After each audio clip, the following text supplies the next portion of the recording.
Es que no por qué de hola? Dime nie słyszysz?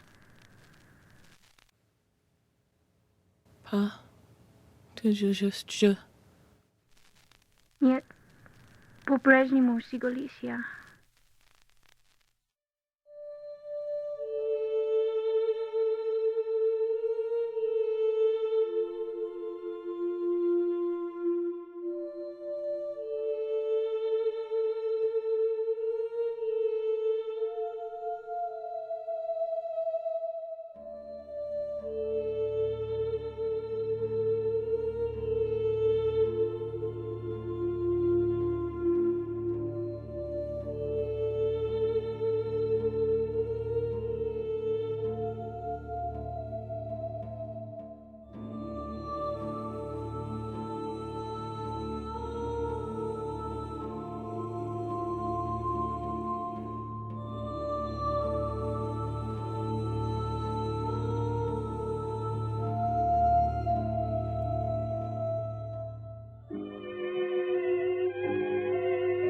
On June the 1st, on a day not unlike others most like it, a young woman named Ophelia Symphony sat under her favorite tree in her favorite field, listening to her favorite 78. My thoughts go back to a heavenly dance, a moment of bliss we spent.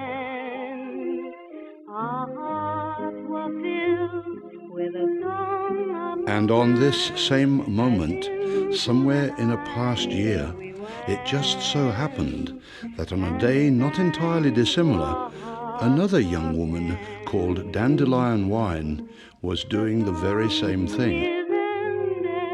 But the melody lingers on. You and the song are gone, but the melody lingers on. The night was splendid and the melody... As it was, Ophelia Symphony had obtained these objects of serenity through a most curious happenstance.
And now, through the result of her clumsy curiosity, Ophelia Symphony lay entranced under the shade of a forgotten melody. That ended too soon. The moon descended and I found with a break... While the same recording scratches its way into the desires of Dandelion's lonely heart.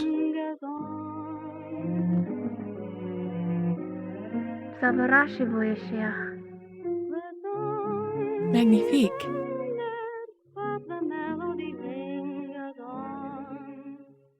Ophelia Symphony, having no family to claim her, but an unenthusiastic auntie with a cold demeanor, had never learned the physical embrace of deep love. Nor had she known the comforting warmth of friendship.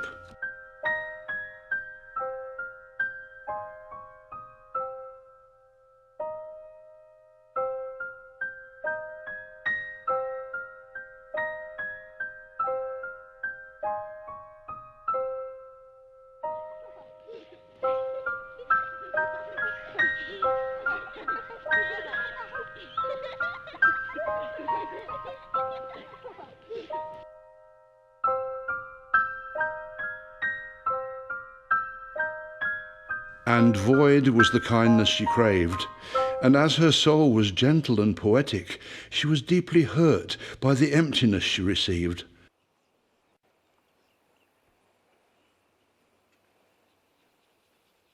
Thus, wounded time and time again, she became bitter.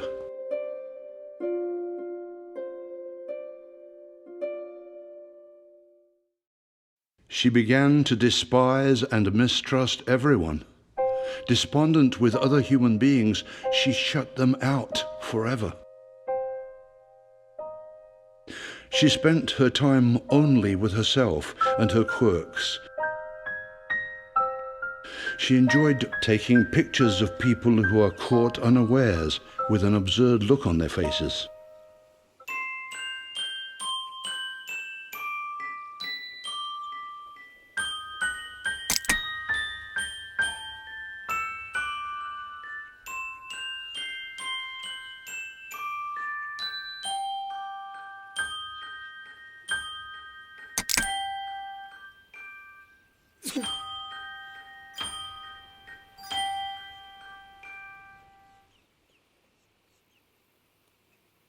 Having a sympathy for anything neglected, she enjoys taking things that people left behind or tossed away and turning them into objects of meaning and beauty.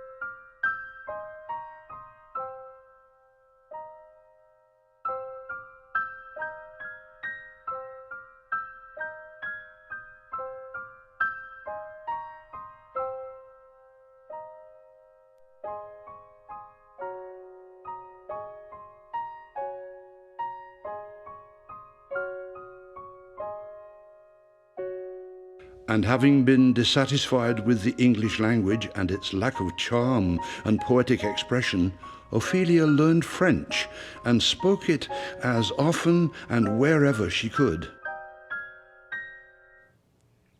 Es que no por qué de hola. Es que no por qué de hola.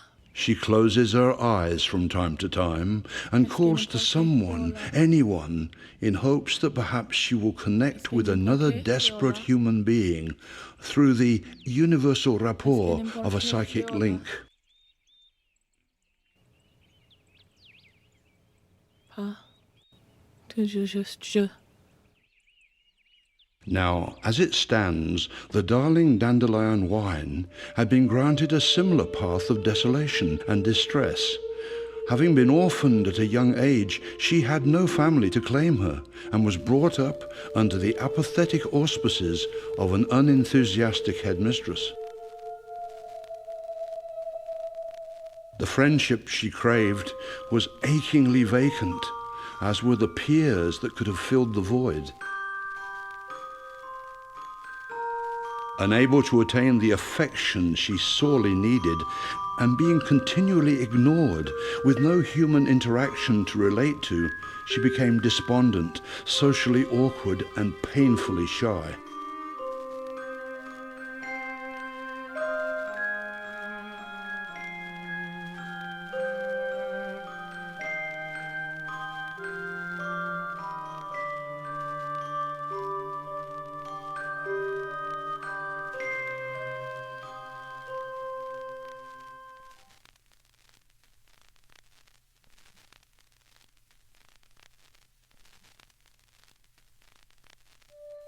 She became lost in her dreams, her mind her only companion.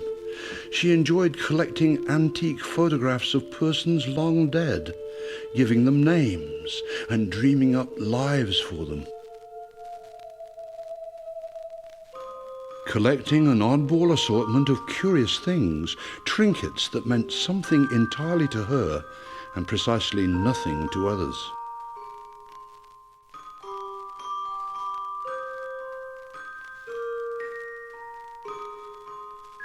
Drawing curious shapes or awkward pieces of nature, like a broken flower or a damaged object, which she found angelic in their imperfection.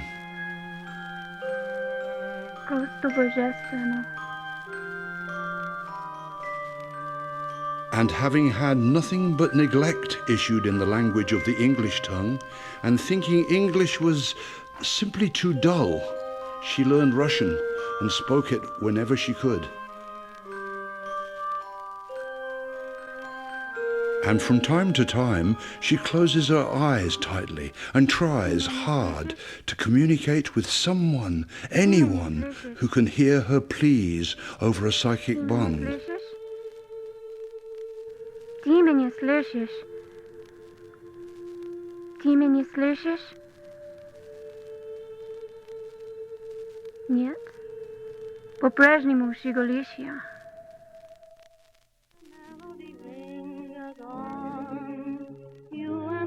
And so, as it happened, on this day, like many just the same, Ophelia, with her haunting thoughts, became inspired by the whisper-like scratches of the antiquated melody, while Dandelion became enchanted by the thoughts of forgotten voices. The whispers brought about thoughts of the past, and the past brought about thoughts of old death. Old death, of course, brought thoughts of the old cemetery, and they became inspired.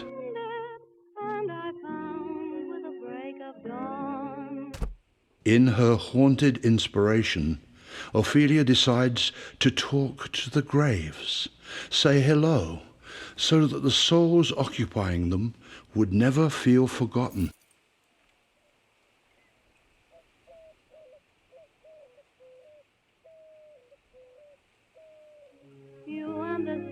And at the same moment, in a past hour, Dandelion feels a compulsion to visit the graves of the forgotten and compose a life for them.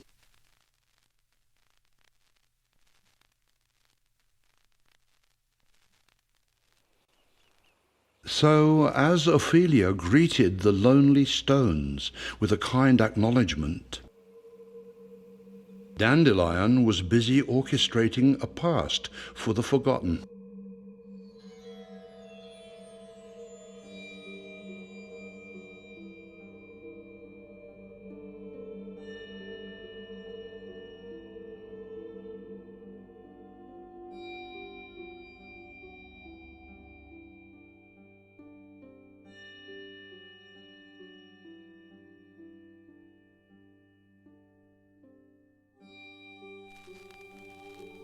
A clumsy circumstance leads Dandelion to a peculiar sight.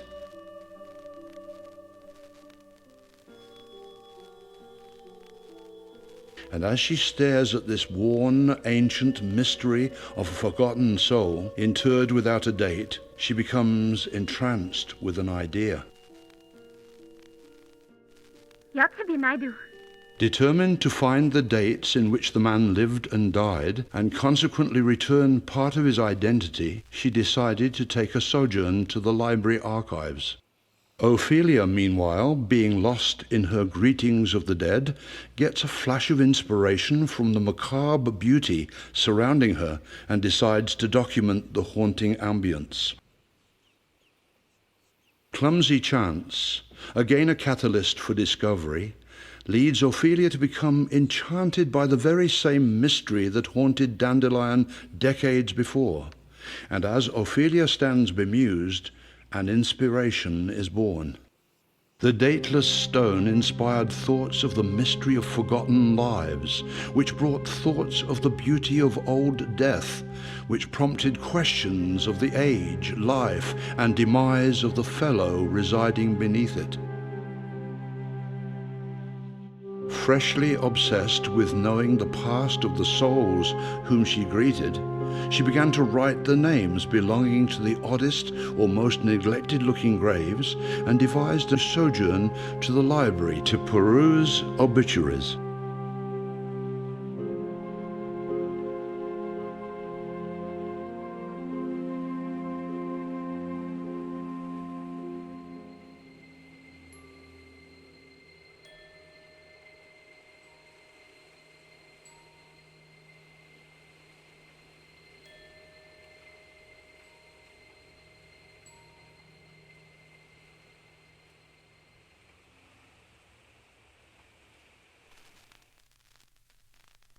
And so, as it was, Dandelion Wine strolled into the library in search of a past.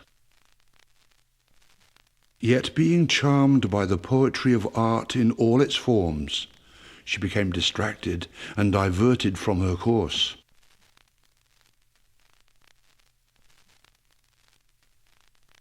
And as it so happened, Ophelia, in her own time, had entered the library with her vigorous objective.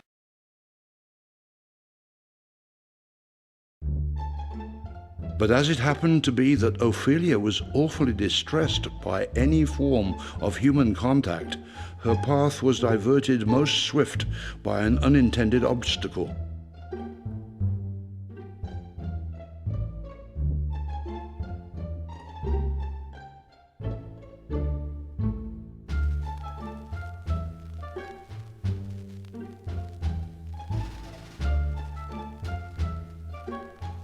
Meanwhile, Dandelion, stimulated by the artwork that diverted her attention, decided to peruse books of the artistic persuasion.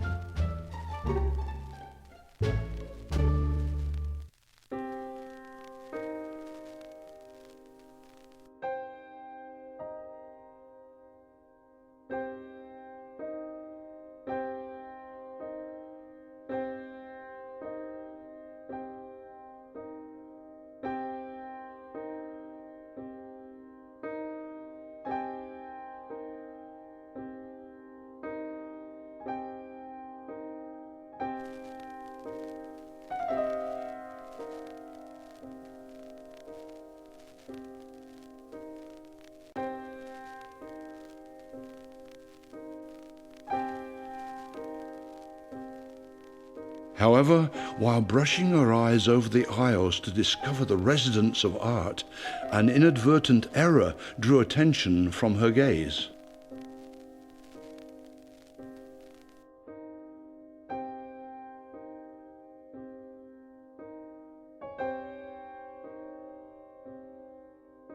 So while Ophelia had become entranced by the bindings of millions of thoughts and millions of ideas under her fingertips,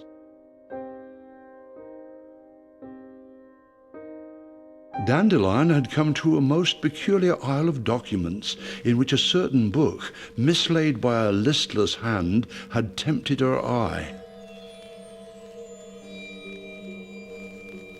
The book, as it was incredibly misplaced among the documents that surrounded it, was pregnant with ageless poetry, timeless sonnets and ageless words flowing through a sea of endless dreams.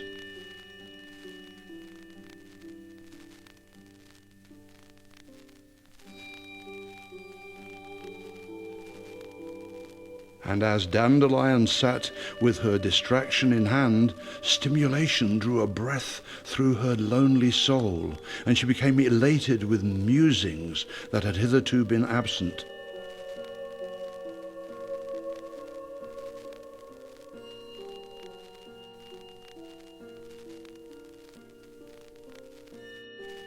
And in this thrill of elation, of chance and clumsy curiosity, an epiphany is discovered that only her mind could know. Я все поняла. and only her mind would ever know. For if only one distraction had not manifested when it did, and had the orientation of her course been diverted in any other direction,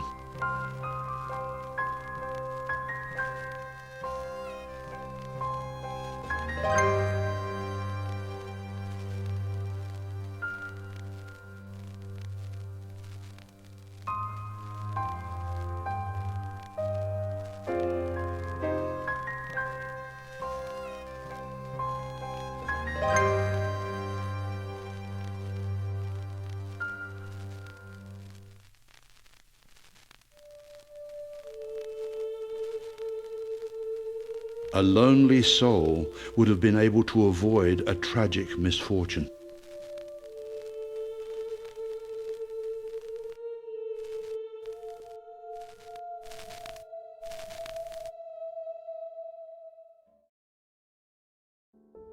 But as Providence was silencing a voice in one moment, Kismet was spreading the wings of its frenetic ballet in another.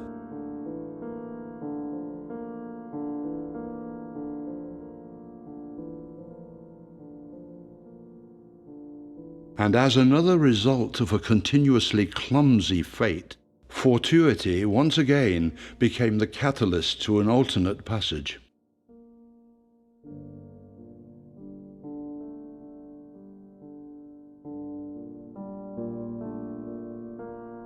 The book of ageless poetry, on this day having been found in its proper place, becomes discovered by the first curious eyes to caress its pages in centuries.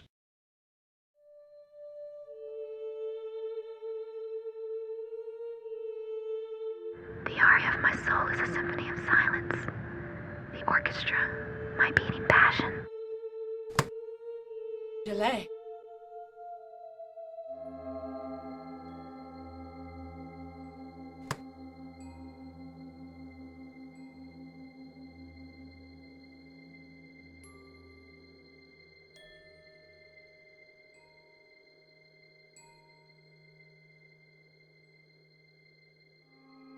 Bleu.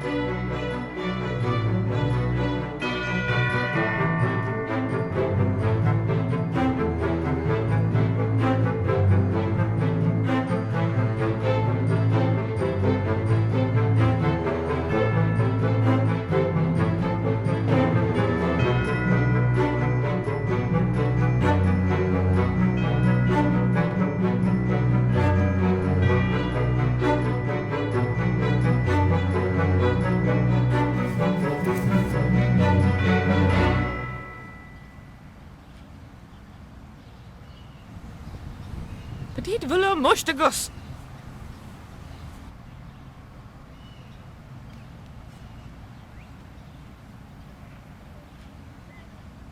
Noticing a severe difference in the image in the locket before her, Ophelia, in her fragile consciousness, becomes painfully aware of a grievous error in her personality.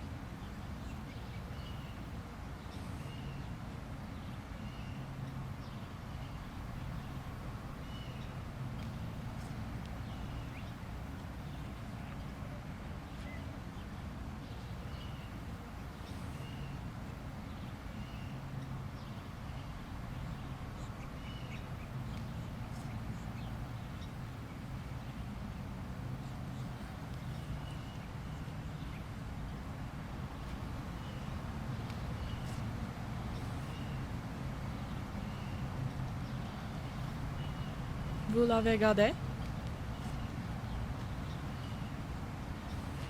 Mais pourquoi? Êtes-vous allé?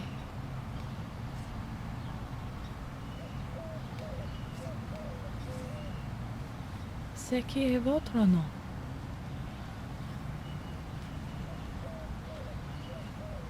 No name?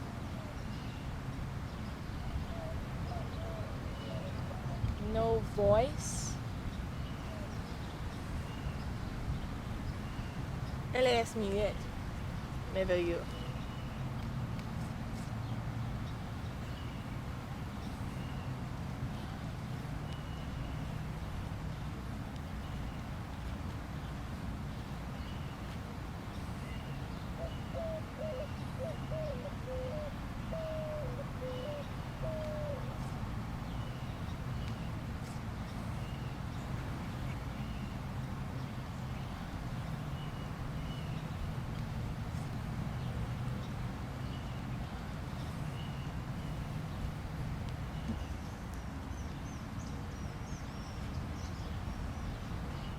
Stop looking at me like a dope. Look, I don't have to justify myself. I don't need to. Look. Sorry, okay? Happy. Little Miss No Name. Nah. Fini.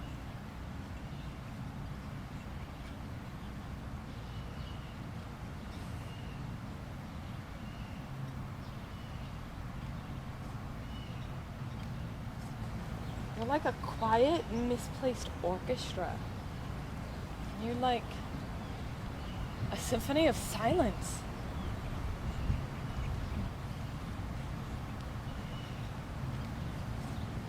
Je vous appellerai Aria.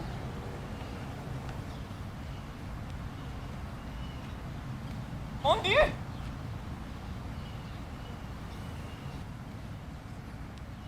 Aria, who up until this very moment was born with no name, entered this world an orphan. A high fever at a young age left her with no voice. The guardians in her life were few, and the ones she had never cared to get close. Her peer group was anything but helpful, being cruel at any chance they could, and bestowing upon her a rather insensitive nickname. With no family to claim her, and no existence of friendship, Aria became dependent on her own mind for companionship. She enjoyed venturing to the museum and absorbing the relics of the past, a pastime that lent her solace and calmed her spirit.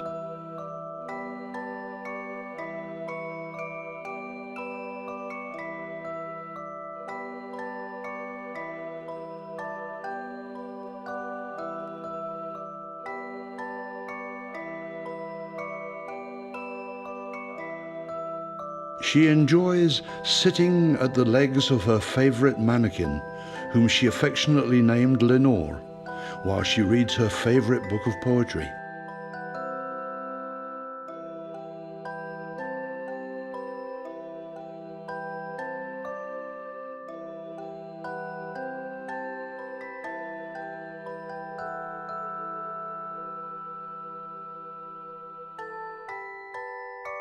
Enjoys brushing her fingers and palms over the surface of objects, feeling every contour and absorbing the poetic sensation of their patterns.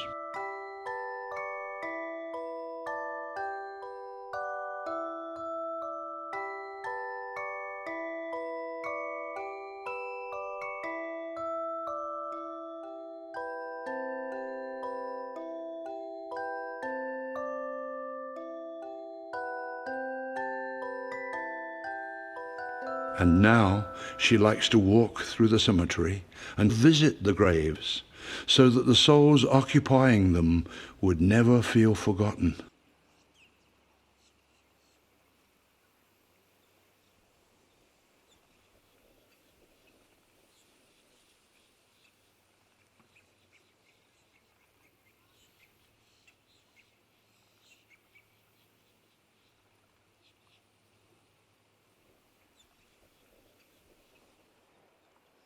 Dandelion wine.